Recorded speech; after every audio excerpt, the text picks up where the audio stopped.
Bonjour, donc merci d'être venu à nouveau pour cette nouvelle année de cours sur le livre de Job. Donc l'année précédente, nous étions parvenus jusqu'au début du quatrième chapitre.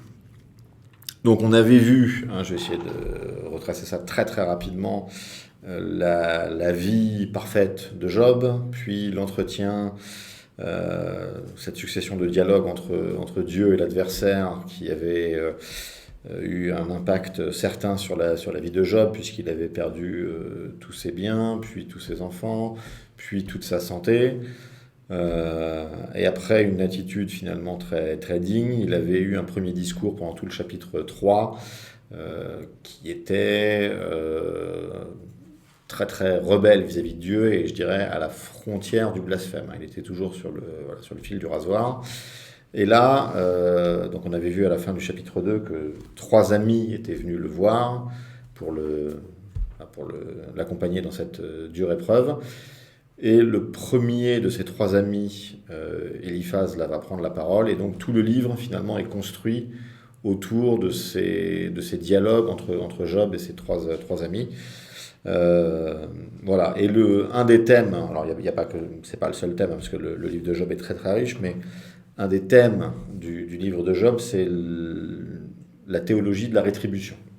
C'est-à-dire cette idée un peu centrale dans les religions extrêmes orientales du karma. C'est-à-dire, je fais quelque chose de bien, et donc le monde va me renvoyer quelque chose de bien, entre guillemets, je mets des guillemets à tout ça. Je fais quelque chose de mal, le monde va me renvoyer quelque chose de mal. Et donc la théologie de la rétribution, elle suit beaucoup cette idée-là, c'est le fait de dire, si je me comporte bien dans la vie, Dieu va m'envoyer des choses bien.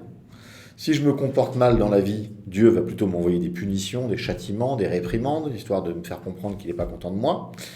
Et donc, alors, le discours des amis ne va pas être centré uniquement sur ça, je dirais bêtement. Vous allez voir qu'il y a quand même de la finesse dans ce qu'ils disent. Mais globalement, les amis vont lui tenir le discours suivant.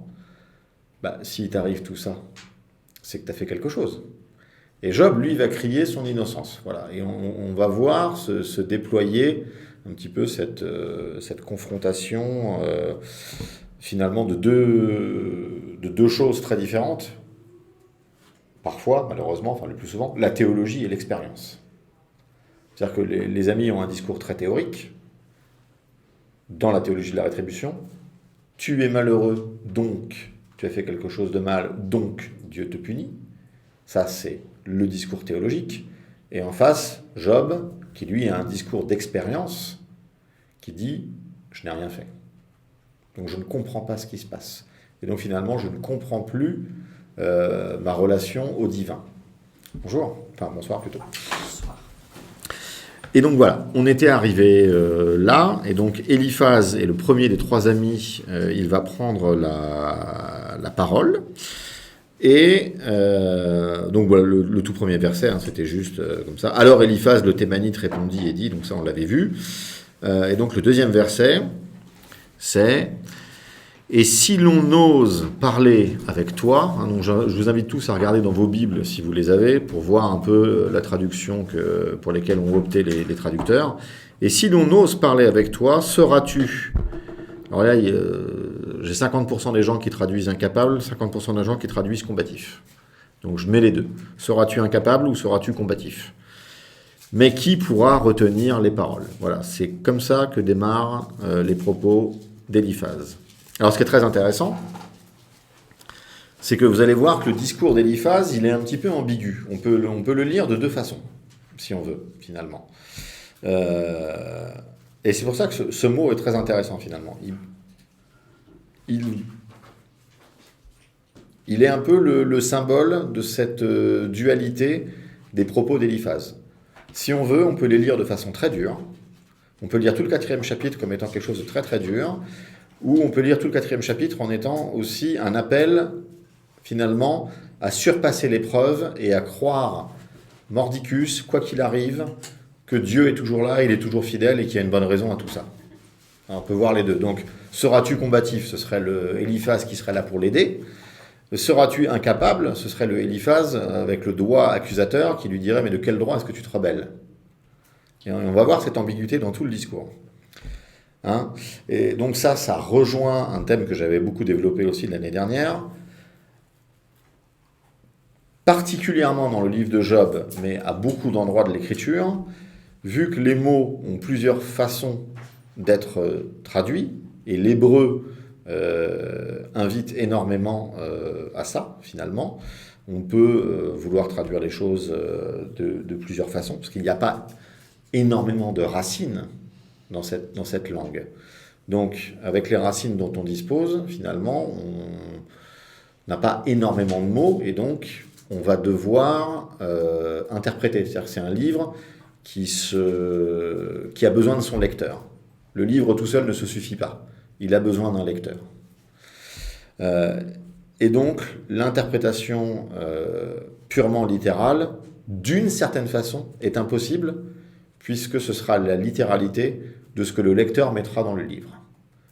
Donc, l'interprétation littérale, ce sera ce que moi, je lis dans le livre. Alors, il y a des mots qui sont sans ambiguïté, mais il y a des mots qui sont ambigus. D'où cette difficulté de faire du littéral. Alors, quel que soit le choix du lecteur, on voit que pour Eliphaz, une prise de parole est incontournable. La théologie est en question, et même si la souffrance de Job est réelle, il doit parler. Alors, vous vous souvenez, c'était la première parole de Job, elle était très impressionnante, très marquante. Il avait maudit le jour de sa naissance, au début du chapitre 3. Et il avait utilisé un ton prophétique très proche du 20e chapitre de Jérémie. Et je vous avais dit, certains passages de Jérémie et certains passages de Job sont tellement, comme on dit aujourd'hui, copier-coller, que c'était pratiquement impensable que Jérémie n'ait pas connu Job, ou que Job n'ait pas connu Jérémie en termes de rédacteur, je veux dire. Hein.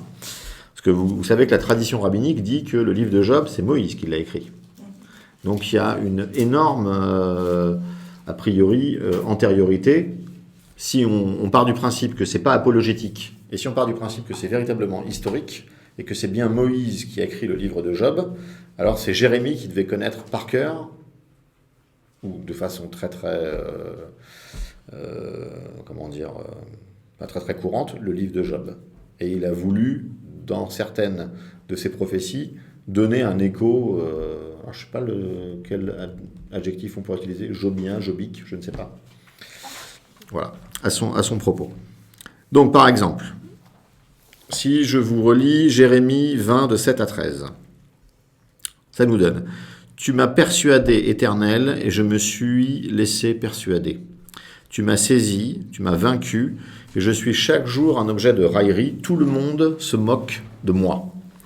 Car toutes les fois que je parle, il faut que je crie à la violence et à l'oppression. Et la parole de l'Éternel est pour moi un sujet d'opprobre et de risée chaque jour. Si je dis, je ne ferai plus mention de lui, je ne parlerai plus en son nom. Il y a dans mon cœur comme un feu dévorant qui est renfermé dans mes os. Je m'efforce de le contenir et je ne le puis. Car j'apprends les mauvais propos de plusieurs, l'épouvante qui règne alentour. Accusez-le, et nous l'accuserons. Tous ceux qui étaient en paix avec moi observent si je chancelle. Peut-être se laissera-t-il surprendre, et nous serons maîtres de lui, nous tirerons vengeance de lui. Mais l'Éternel est avec moi comme un héros puissant. C'est pourquoi mes persécuteurs chancellent et n'auront pas le dessus. Ils seront remplis de confusion pour n'avoir pas réussi. Ce sera une honte éternelle qui ne s'oubliera pas. L'Éternel des armées éprouve le juste, il pénètre les reins et les cœurs. Je verrai ta vengeance s'exercer contre eux, car c'est à toi que je confie ma cause. Chantez à l'Éternel, louez l'Éternel, car il délivre l'âme du malheureux de la main des méchants. C'est quel chapitre, Jérémie ? 20. Donc là, on a un Jérémie, chapitre au verset 7. Il dit « Je ne suis pas trop content ». Verset 8 « Je refuse de parler de toi ». Et il lui faut plus que 5 versets pour dire gloire à Dieu en toutes choses. Bon, voilà, on a un prophète. Hein. Et donc, on a un Jérémie qui dit « Je ne peux pas faire autrement que de parler. C'est plus fort que moi. Même si je mettais un fil pour tenir ma bouche, Dieu ferait en sorte que sa voix jaillisse par ma bouche. » Et donc, Eliphaz lui dit « Mais qui pourra retenir les paroles ?» Vous voyez ? Donc, les échos de Jérémie, les échos de Job en Jérémie, sont aussi bien de ce que disait Job, mais de ce que disaient aussi les amis sur Job. C'est-à-dire que Job, les amis lui disent, mais comment tu peux dire un truc pareil? Comment tu peux dire tout ce que tu viens de dire sur le chapitre 3? Et Jérémie, lui, il dit, mais en fait, il y a des fois, on ne peut pas faire autrement que de parler. C'est impossible de ne pas parler. Voilà, donc il y a aussi cet enseignement-là. Alors, le verset 9 est le plus éloquent dans le parallèle d'Éliphaz. Hein. Je vous le relis. « Si je dis, je ne ferai plus mention de lui, je ne parlerai plus en son nom, il y a dans mon cœur comme un feu dévorant qui est renfermé dans mes os, je m'efforce de le contenir et je ne le puis. » Les trois verbes de ce que dit Éliphaz, « Si l'on ose parler avec toi, seras-tu incapable ou combatif, mais qui pourra retenir les paroles ?» Tous les verbes qui sont dans le 4.2 sont dans le 4.2 de Job, sont dans le 29 de Jérémie.